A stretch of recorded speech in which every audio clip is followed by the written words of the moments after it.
दोस्तों, भारत टाइम्स में आपका स्वागत है। तो दोस्तों, भारत और रूस ने आज एक ऐसा इतिहास रच दिया है जिसकी कल्पना करना अब से 12 महीने पहले तक संभव ही नहीं था।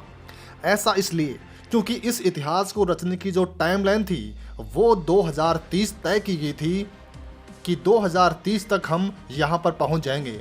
लेकिन भारत और रूस ने सिर्फ और सिर्फ 9 महीने के अंदर ही इस बड़े मुकाम को हासिल कर लिया है और इसलिए पूरी दुनिया भी हैरान रह गई है कि कैसे भारत और रूस यहाँ तक पहुँच गए हैं।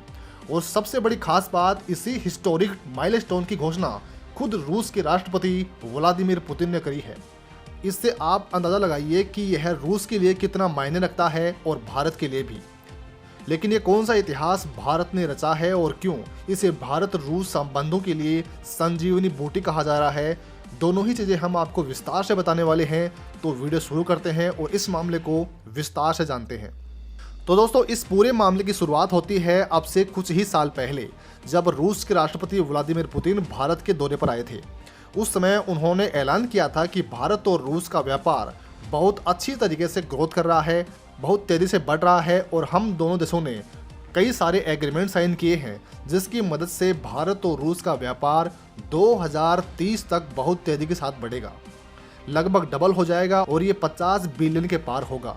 यकीन मानिए, इसे बहुत ही बड़ा बताया गया था क्योंकि जैसे रूस की इकोनॉमी की हालत रही है पिछले कुछ सालों में, उसे देखते हुए किसी को भी नहीं लग रहा था कि भारत रूस के साथ इतना बड़ा व्यापार कर पाएगा।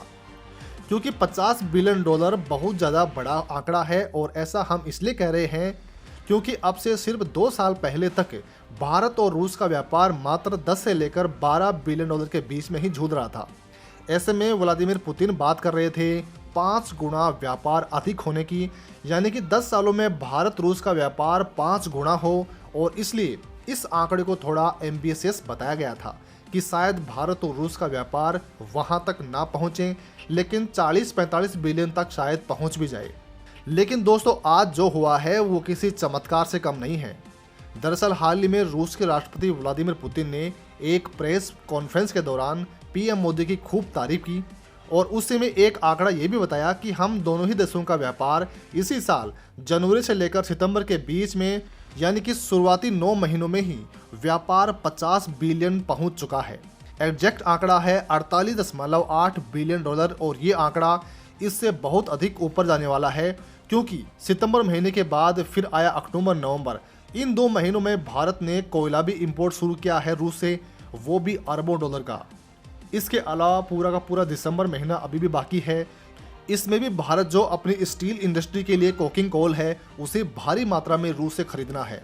ऐसे में यह आंकड़ा 60 बिलियन के भी पार आसानी से चला जाएगा और ये एक ऐतिहासिक उपलब्धि होगी क्योंकि रूस और भारत के व्यापार की टाइमलाइन थी 2030 तक, यानी कि अब से 7 सालों के बाद हम 50 बिलियन के आंकड़े को छुएंगे।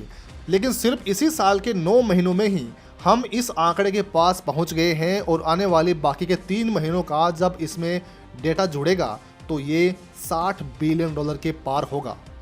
यानी कि सारे के सारे जो रिकॉर्ड होंगे इतिहास के वो सारे के सारे टूटने वाले हैं। लेकिन दोस्तों, क्या सारी चीज़ें पॉजिटिव हैं? सब कुछ अच्छा ही हो रहा है, कुछ बुरा नहीं हो रहा है? तो देखिए, भारत के लिए इसमें कुछ बुरा भी हो रहा है। ऐसा हम इसलिए कह रहे हैं कि ये टोटल 48.8 बिलियन डॉलर का व्यापार किया है। इसमें से हमने सिर्फ 2.6 बिलियन डॉलर का सामान ही रूस को बेचा है। इसके बदले हमने 46 बिलियन डॉलर से अधिक का सामान रूस से खरीदा है, यानी कि इंपोर्ट किया है।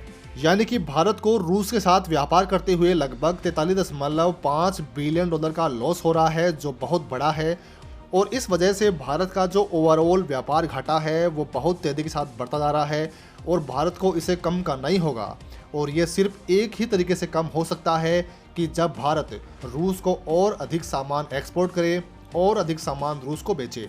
वहीं दोस्तों, जहां एक तरफ हमें व्यापार घाटा हो रहा है तो वहीं एक बहुत ही बड़ा फ़ायदा भी मिल रहा है जो आप पैसे में नहीं दे सकते हैं। दरअसल भारत और रूस का व्यापार बहुत अधिक कम था, 10-12 बिलियन डॉलर था, तो वहीं चीन का व्यापार रूस के साथ लगभग 110 बिलियन डॉलर था, यानी कि लगभग 11 गुना का अंतर था। लेकिन इस साल भारत ने उस 11 गुना के अंतर को आधा कर दिया है, यानी कि रूस और चीन का व्यापार होता है 110 बिलियन और भारत और रूस का व्यापार पहुंच चुका है 50-60 बिलियन डॉलर। ऐसे में हम तेजी के साथ गैप क्लोज कर रहे हैं और इस वजह से रूस की निर्भरता चीन पर तेजी के साथ कम हो रही है, क्योंकि पिछले कुछ सालों में ये देखा गया है कि इस गैप की वजह से रूस बहुत अधिक चीन पर निर्भर हो गया था और इसी वजह से उसने कई ऐसे फैसले लिए जो भारत के विरोधी थे, जैसे कि चीन को S-400 मिसाइल भेजना हो या फिर व्लादिमीर पुतिन का ये कहना कि हम चीन के साथ एक नाटो की तरह ही मिलिट्री अलायंस बनाने वाले हैं। अब दोस्तों रूस से भारत को ये उम्मीद की जानी चाहिए कि इस निर्भरता के कम होने की वजह से रूस प्रो चाइना बयान कम देगा और चीन को कम घातक हथियार भी बेचेगा। हालांकि दोस्तों इस पूरी रिपोर्ट पर आपका क्या कुछ कहना है कमेंट में लिखकर हमें जरूर बताइएगा।